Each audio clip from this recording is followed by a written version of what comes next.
Mga kababayan, iyan po kahit papaano, no? Negosyo, hanap buhay.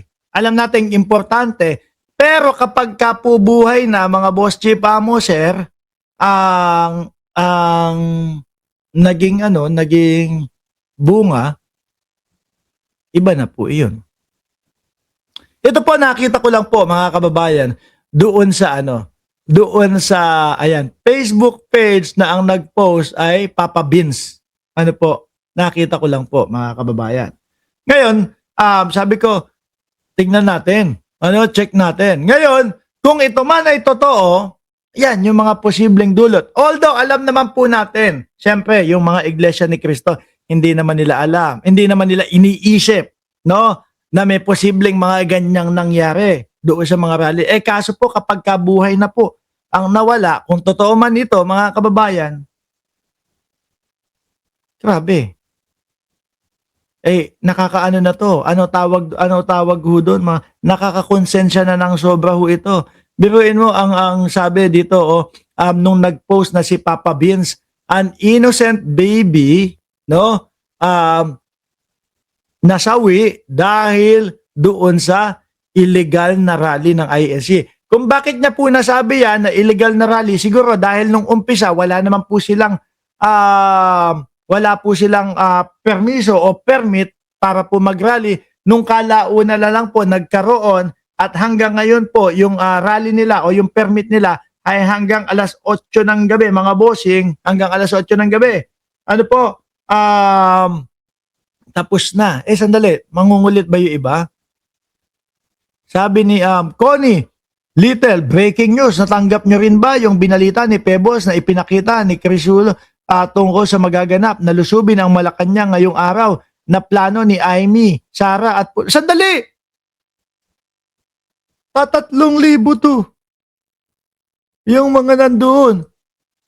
O nagtatago sila tapos bigla, bulaga, susugod kami sa Malacanang.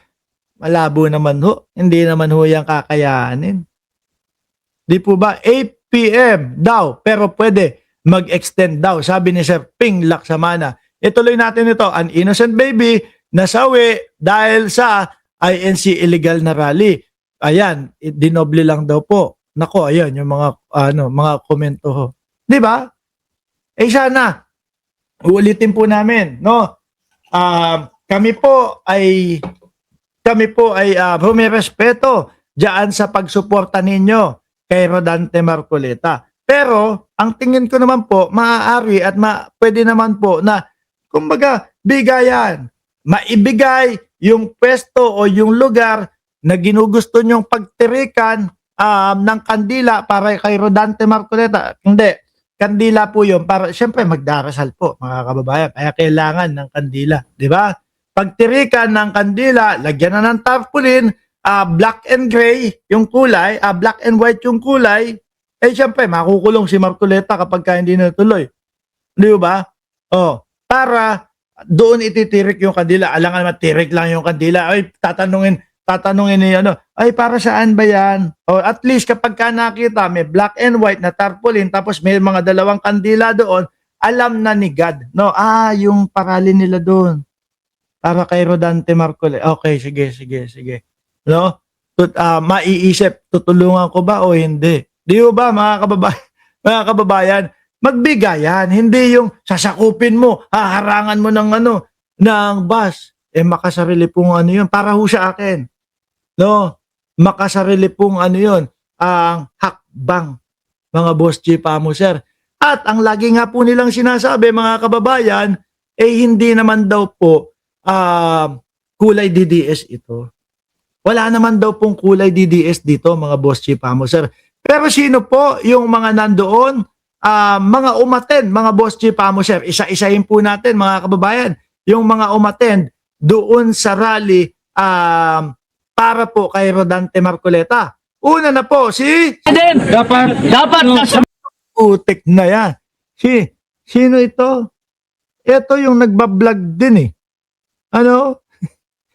Nagbablog din ito mga kababayan Sige, pakinggan natin, no? Kung ano yung sinasabi niya. Vice President, dapat samahan niyo kami. Samahan niyo kami. And there is only one way for Marcos to go. Hinihimok yata nila na samahan sila ng Vice Presidente na si Inday Sara Duterte. Ano po? Gusto nila samahan po sila ni VP Sara Duterte ho, mga kababayan. Eh mukhang si VP Sara pinagbarong na naman daw, sabi ni Mima Alicia. Oh. Sabi, nakita ko, pinanood ko yung vlog ni Mima Alicia, pinagbarong na naman daw si Inday Sara Duterte. Eh natural, hindi lalabas agad yan. Di ba? Natural, hindi magpapakita agad yan. Kapag kaganap ng dumami yung tao at may mga sumama na doon sa 11,000 nila na rally, doon sa kalalabas si Sara Duterte. Kapag ka nag-declare si Pangulong Bongbong Marcos, ako, si Bongbong Marcos, Ferdinand Marcos Jr., ako ay bababa na sa aking pwesto, no?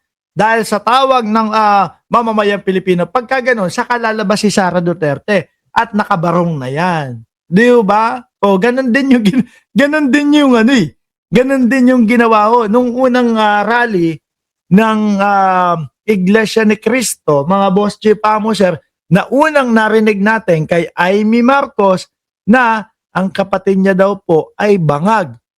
Nagbarong na, siguro akala, naku, magsasalita na si Amy Marcos at ito ay hindi na matatanggap ng mamamayang Pilipino, kaya magbabarong na ako. Kaso mukhang wala. At ito nga naman mga kababayan, imbis na po yung 11,000 lumago, no, nadiligan po sila kahapon eh. Oh, imbis na pag naulanan, dadami, ang nangyari po, 3,000 lang po yung nakita natin na nandoon alas 8 ng umaga ho. Tuloy pa natin si Jing Paras. But to resign. Hindi na po ito matatapos, paulit-ulit na po ito.